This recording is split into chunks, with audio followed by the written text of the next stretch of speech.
नमस्कार। मैं बसंत गोयल सुनो कहानी में आपके समक्ष अपनी लिखी एक और कहानी जिसका शीर्षक बकरी है आपको सुनाने जा रहा हूँ। मुझे आशा ही नहीं पूर्ण विश्वास है कि मेरी पिछली कहानियों की तरह यह कहानी भी आपको ज़रूर पसंद आएगी। जुम्मन, हरिया, तुमने मेरी बकरी क्यों बांध रखी है? हरिया, तुम्हारी बकरी रोज़ रोज़ मेरा नुकसान करती है, इसे मैं नहीं छोड़ूंगा। जुम्मन, क्या नुकसान कर दिया तुम्हारा? हरिया, इसने मेरे बागान में लगाए हुए टमाटर के पौधे को चबा डाला तथा फूलों को पैरों से कुचल दिया। 4 पौधे और 2 फूल खराब हो गए तो कौन सा आसमान टूट पड़ा? जरा सी बात पर क्यों वर्षों का भाईचारा बिगाड़ रहे हो? हरिया, भाईचारा मैं नहीं तुम बिगाड़ रहे हो। जुम्मन, बकरी खरीदी खुशी की बात है, उसे खिलाओ पिलाओ बांध कर रखो, पड़ोसियों के यहाँ नुकसान पहुँचाने क्यों भेज देते हो? जुम्मन, इल्ज़ाम मत लगाओ हरिया, जवान संभाल कर बात करो। जानवर किसी के वश में नहीं होते, मैंने जानबूझकर नहीं भेजा, बकरी को बांध कर ही रखता हूँ। वह तो रहमान है कि कभी कभी बकरी से खेलते खेलते उसे खोल देता है। बकरी बांध कर तुमने अच्छा नहीं किया, बात आगे तक जाएगी, सोच लेना। हरिया, धमकी किसे दे रहे हो? मेरा जो नुकसान हुआ है बिना उसकी भरपाई मैं बकरी छोड़ने वाला नहीं। बात आगे तक जाती है तो जाए मेरी बला से, यहाँ डरता कौन है? जो बंद पड़े सो कर लो। उनकी बातें सुनकर दोनों तरफ लोगों का जमघट लगने लगा। दोनों पक्षों की तरफ से लोगों ने मोर्चा संभाल लिया। यह समस्या अब उनकी अपनी न होकर भीड़ की हो गई। बात बकरी से शुरू हुई थी, अब धर्म तक पहुंच गई। सांप्रदायिक नारे लगने लगे। फिरका परस्ती रूपी नाग अपना फन फैलाने को आतुर हो उठा। दोनों पक्षों की तरफ से गड़े मुर्दे उखड़ने लगे। जरा सी बात को तिल का ताड़ बना दिया। किंतु बकरी को इन सांप्रदायिक तत्वों से कोई सरोकार नहीं, वह धर्मनिरपेक्ष है। जुम्मन ने खरीदी और हरिया के खूंटे से बंधी मज़े से पत्ते चबा रही है और साथ ही साथ वह ईश्वर को भी धन्यवाद दे रही है कि उसे मनुष्य नहीं बनाया। बकरी ने भीड़ की तरफ उपेक्षा से देखा और मन ही मन कहा, तुम आपस में लड़ते मरते रहो, मुझे तो टमाटर के हरे हरे पत्ते चबाने हैं। जुम्मन के बूढ़े पिता हाजी साहब ने दोनों पक्षों को समझाने की बहुतेरी कोशिश की। उन्होंने भीड़ से भी गुजारिश की, मेहरबानी कर आप लोग अपने अपने घरों को जाएं, यह हमारा आपसी मसला है, हम इसे निपटा लेंगे। तभी भीड़ से अनवर उछल कर बोला, चचा जान, आप तो बस चुप ही रहिए, आपकी वजह से ही हरिया की इतनी हिम्मत हो गई, उसने हमारी बकरी बांध ली। आज बकरी बांधी है, कल अगर जुम्मन को बांध ले तो आप क्या कर लेंगे? हाजी साहब ने कहा, जो बात हुई नहीं वह बातें क्यों कर रहे हो, तथा यह बकरी तुम्हारी कब से हो गई? अनवर ने कहा, चचा जान, अब यह बकरी आपकी नहीं हम सब की है और इसका फैसला भी हम सब ही करेंगे। आप तो बस अंदर जाइए, जाकर आराम फरमाइए। जोश होश पर काबिज हो रहा था, लेकिन अमन बहाली की आखिरी कोशिश के तहत अब हाजी साहब ने जुम्मन से कहा, बेटा तुम अंदर चलो, भीड़ अपने आप चली जाएगी। हरिया अभी गुस्से में है, कुछ देर बाद अपने आप बकरी को छोड़ देगा। लेकिन जुम्मन ने भी हाजी साहब की बात न मानी। उसने कहा, अब्बा हुजूर, आपकी नमाज का वक्त हो चला है, आप जाइए, बाकी सब हम पर छोड़ दीजिए। हाजी साहब ने कहा, बेटा बाकी तो मैं अल्लाह पर ही छोड़ता हूँ, अल्लाह खैर करे। कहकर हाजी साहब चले गए। उनकी नमाज का वक्त हो चला था। उधर हरिया की घरवाली ने भी हरिया को बहुत समझाया, किंतु भीड़ ने उसे भी किनारे कर दिया। बजरंगी ने तमक कर कहा, आप अंदर जाएं, मर्दों का मामला है, इसमें औरतों का क्या काम? दोनों पक्षों की उग्र बातों का समापन हथियारों पर आकर शुरू हो, इससे पहले किसी अमन पसंद भले आदमी ने थाने में खबर कर दी। स्थिति तनाव की हद को पार करती इतने में पुलिस आ गई।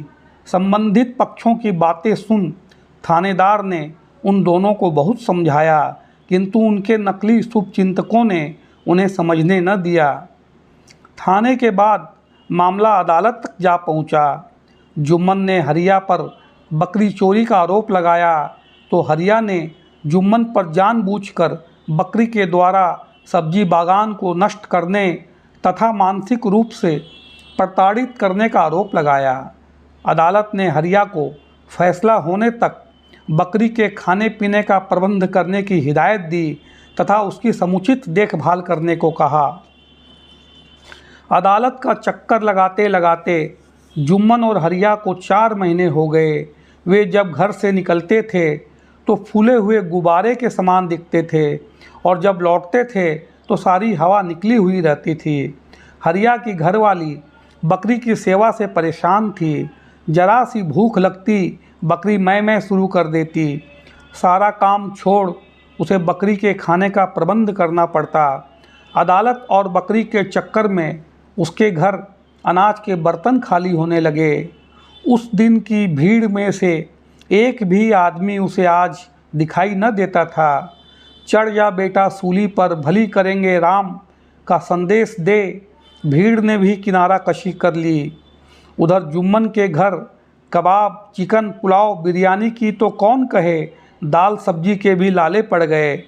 बच्चों के मुख कुम्हला गए। दूध उन्हें सपनों में भी न दिखाई देता था। वकील, मुंशी, अर्दली, पेशकार दिनों दिन मस्त होने लगे, जबकि जुम्मन और हरिया इनके चक्कर में पस्त होने लगे।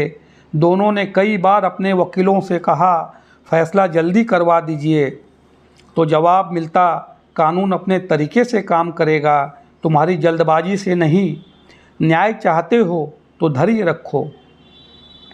किंतु एक दिन जुम्मन की बीबी रजिया घर की हालत देख धैर्य न रख सकी। उस दिन उसने जुम्मन को खूब खरी खोटी सुनाई। कहा, अजी, बकरी के पीछे आपने अपनी यह क्या हालत बना रखी है। महीनों हो गए सर में कंघी किए हुए, आईने में जरा अपनी शक्ल तो देखिए। बेतरतीब बढ़ी हुई दाढ़ी, सूखे होंठ, गड्ढों में धंसी आँखें। अदालत का चक्कर लगाते लगाते पैरों की बिवाइयाँ तक फट गई। उस दिन अब्बा हुजूर ने जब समझाया तब आपने उनकी बातों को दरकिनार कर दिया। बुजुर्गों का मशवरा न मानने का नतीजा भोग रहे हैं आप। उस दिन अब्बा से ज़्यादा तरजीह आपने अनवर मियाँ को दी। अनवर मियाँ आपको ज़्यादा अजीज लगे। मैं पूछती हूँ, कहाँ हैं आज अनवर मियाँ? कभी आकर खैरियत भी पूछी? चढ़ा तो दिया आपको, और हजरत सीढ़ी खिसका कर चलते बने, और बकरी तो फिर बकरी ठहरी, खुदा तो नहीं जिसके पीछे आप दोनों जहाँ भुलाए बैठे हैं। उधर रजिया की आवाज़ सुन हरिया की घरवाली रधिया भी बाहर निकली। हरिया की खूब खबर ली। कहा, हो गई तुम्हारे नुकसान की भरपाई, पड़ गया तुम्हारे कलेजे में ठंडक। उस दिन मेरी बात मान ली होती तो आज यह दिन न देखना पड़ता।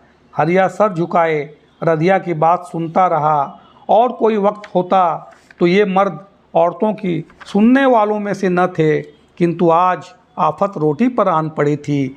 लिहाजा आँखों ही आँखों में दोनों ने कुछ तय किया और घर से सीधे कचहरी जा अपने वकील से कहा, हम लोग आपस में सुलह करना चाहते हैं, कृपया सुलहनामा की अर्जी अदालत में दाखिल कर दीजिए। वकील ने उनकी बात मान सुलहनामा की अर्जी दाखिल कर दी। अर्जी मंजूर हो गई। आपस में उनका सुलहनामा हो गया। हरिया ने जुम्मन की बंधी हुई बकरी खोल दी। जुम्मन ने हरिया को आश्वासन दिया कि अब यह बकरी मैं ठीक से बांध कर रखूँगा तथा ध्यान रखूँगा कि यह किसी तरह का तुम्हें नुकसान न पहुँचाए। आपस में दोनों पहले की तरह प्रेम से रहने का एक दूसरे को वचन दिया। जुम्मन जब बकरी लेकर अपने घर आया तो घर वालों द्वारा बकरी का खूब स्वागत सत्कार किया गया। रहमान उसे गोदी में बैठा हरा हरा पालक खिलाने लगा तथा प्यार से उसकी गर्दन को सहलाने लगा। इतना प्रेम देख बकरी की आंखों में आंसू आ गए।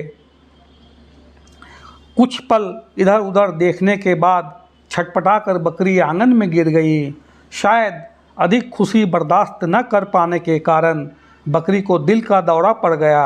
बकरी आंगन में चित्त पड़ी थी। धन्यवाद। मेरी यह कहानी अगर आपको अच्छी लगे तो कृपया कमेंट बॉक्स में अपना कमेंट ज़रूर करें, ताकि मुझे कुछ और नया लिखने का और सुनाने का उत्साह मिल सके।